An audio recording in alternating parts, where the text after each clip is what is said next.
Hi guys, it's Amy from thecrazycraftlady.com. It's a big day today in YouTube and blog land. It's my first Christmas craft of 2019. I went to the dollar store the other day and they had Christmas stuff out. This is October 1st. I went a couple days ago. They just had a few things, some ribbon, ornament supplies like DIY ornament things, little DIY kits for the kids, some jingle bells. And some like mini Christmas trees. Just a few things. Don't get too crazy. Don't get too upset at me. It's not, I didn't do it. Dollar Tree put stuff out in September, but it's very exciting because I can get a jump start on my Christmas crafting. Today I decided to do something a little bit different, and I didn't use too many of the Christmas supplies. I ventured over into the kitchen aisle and I grabbed some kitchen items that you can decorate for Christmas. This is great if you're getting a jump start on your Christmas crafting early in the season, all the way through December. I grabbed a pizza tray, a cookie sheet, and a cutting board. Let's go see what I can make with them for Christmas.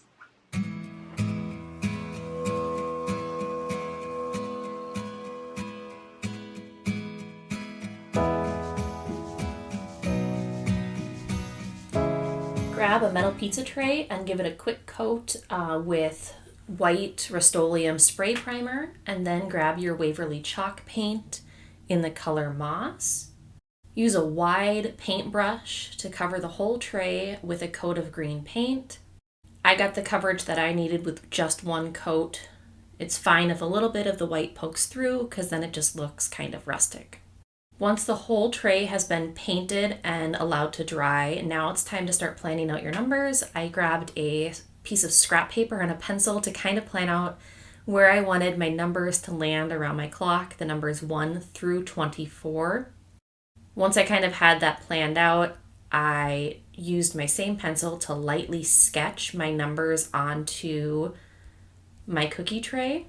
I went clockwise with my numbers 1 through 24, and now that I think about it, I think I maybe should have gone counterclockwise. So if you want to go the other direction, so as the clock or the hand of the clock moves clockwise around the clock, it's a countdown instead of having to go backwards around the clock. But either way, I think it's just fine. So like I said, I took my pencil and I drew my numbers around my pizza tray, and then I just grabbed my white paint to paint over my pencil numbers with a fine tip paintbrush. I just used, I think this was like white apple barrel paint from Walmart, super cheap. So just like I said, use that fine tip paintbrush to trace over your numbers. If you don't have the best handwriting, you could also like print out numbers and trace them or use a stencil, but I felt fairly confident in my penmanship to be able to make nice numbers. So like I said, just kind of work all the way around the clock, painting your numbers. Now it's time to make the arrow of your clock. I just grabbed, they're these like wide popsicle sticks. They're just called craft sticks. I bought them at the Dollar Tree. They're really easy to just cut with a pair of scissors. So I just used my craft scissors to cut them down, or to cut one craft stick down into the shape of an arrow so that it could be the pointer on my clock. Then I used my same white craft paint that I used on the numbers to paint my wooden craft stick arrow. I decided I wanted to paint the words "Countdown to Christmas" onto my clock, so I printed out these words. That I will leave a link in the description below with a free printable that you can print out yourself in order to transfer these letters onto your clock. Also, if you have like a Cricut or a Silhouette machine, feel free to just cut these letters out and make it into a vinyl decal. To transfer this over, you just take a pencil and scribble across the back of the paper, covering up all the letters really well. I find it especially helpful to go back and forth in different directions, cross-hatching to cover the back between all the letters. So if you go in different angles, you get a better transfer that way.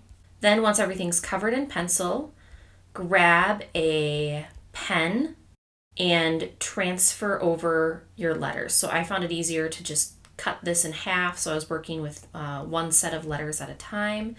And then I used my pen to trace an outline around all of my letters for all my words for Countdown to Christmas. This caused the lead from my pencil to transfer over onto the cookie sheet, so I had then a nice outline that I was able to trace, or to fill in, with my red craft paint. For this, I used Waverly chalk paint. The color is lacquer. It's a really nice kind of bright red Christmas color without being too orangey. I then took my fine tip paintbrush and my red paint and I just filled in my pencil outline for all of my letters. I apologize for the change in lighting on this part of the video that I'm going to speed up. It was kind of a rainy, overcast day when I made this craft, and I had to turn on a secondary lamp so that I could see what I was doing to make sure that my letters turned out just right.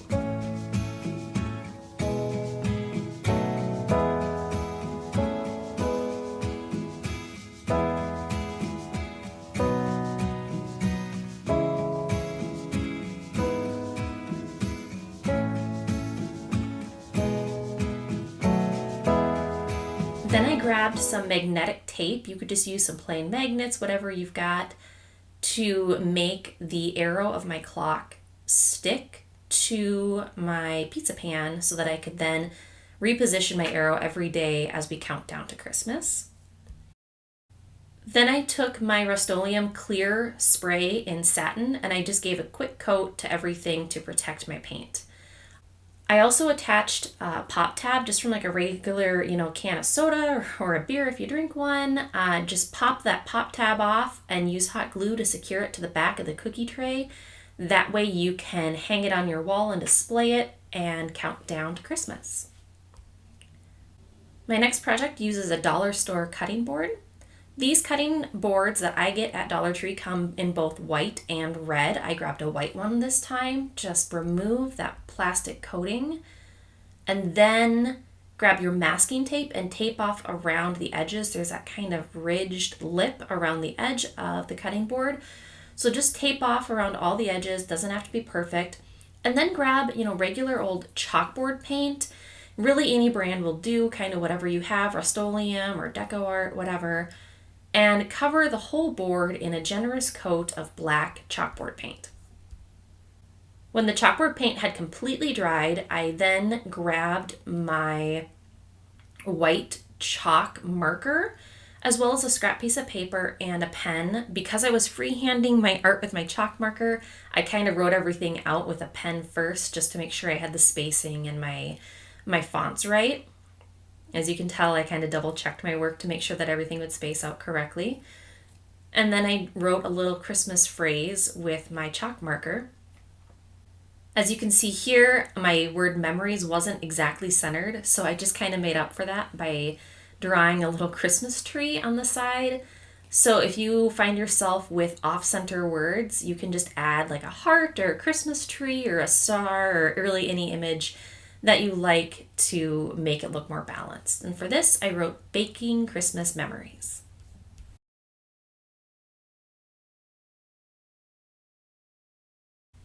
Then I grabbed some jingle bells and some ribbon from the dollar store. These jingle bells were really shiny, and so I wanted to kind of dull them up and give them a little bit more rustic look. So I grabbed my Waverly chalk paint in the color Elephant and a very dry brush, and I just kind of brushed a tiny, tiny little bit of chalk paint over each of the jingle bells and let it dry. And this way it just kind of took the shine off the bells and they were a little bit more dull looking. Next up, I wanted to make a set of 3 bells, so I just took some really, really thin twine and I tied each jingle bell individually to a piece of twine. Once each jingle bell was on its own piece of twine, then I tied the 3 pieces of twine together to form one set. I wrapped that around the handle of the cutting board, and then I kind of covered everything up with a piece of Christmas ribbon from the dollar store. I'm in love with this buffalo check pattern ribbon, and I plan on using it on lots of projects this holiday season. It's got these cute little snowflakes on it too. So I just made a figure 8. I'll try to zoom in here. I made a figure 8 with my ribbon, and then I cut a smaller piece of ribbon to tie in the center of that figure 8 shape, and that's what made my bow. So you just want to secure it in the center, maybe kind of pinch it together. This ribbon was kind of slippery, so it was a little tricky, but I made it work. And then I just tied it in the back with a simple square knot.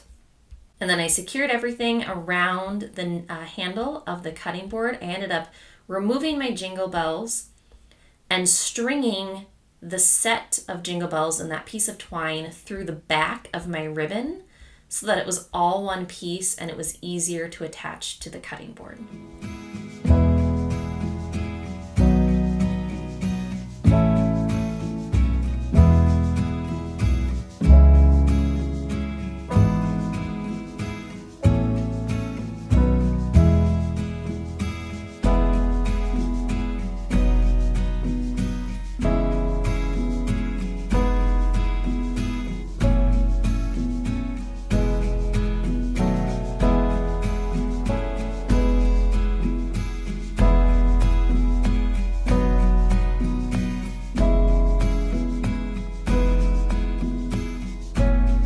My final project is inspired by the farmhouse decor and the enamel look, these enamel pieces that you've been seeing in home decor lately. Grab a cookie sheet from the dollar store and give it a quick coat of spray paint with Rust-Oleum white spray primer. Then you want to take a pencil and kind of draw out the spots on your tray. I used just a bowl that I traced, as well as a roll of ribbon for my smaller circle. And then I also traced just the top of a gift box, a very small jewelry gift box, for my square. Then it was time to sketch out my words. I used a pencil just to freehand my letters. If you have a Cricut or a Silhouette machine and want to do a decal, feel free. Or if you want to print off letters to trace, that's fine too. My tip for freehanding letters is to always practice first on a piece of scrap paper with a pen or a pencil to kind of plan out the spacing and what you want your letters to look like. So when you actually go and draw in with your pencil, you know where everything is supposed to go. Then I just grabbed my Waverly chalk paint in the color lacquer and a very fine tip paintbrush, and I went ahead and I traced over and painted over all of my pencil lettering. This took a while and it takes kind of a steady hand, so just take your time. And don't worry if you make mistakes, as you'll see here in just a second.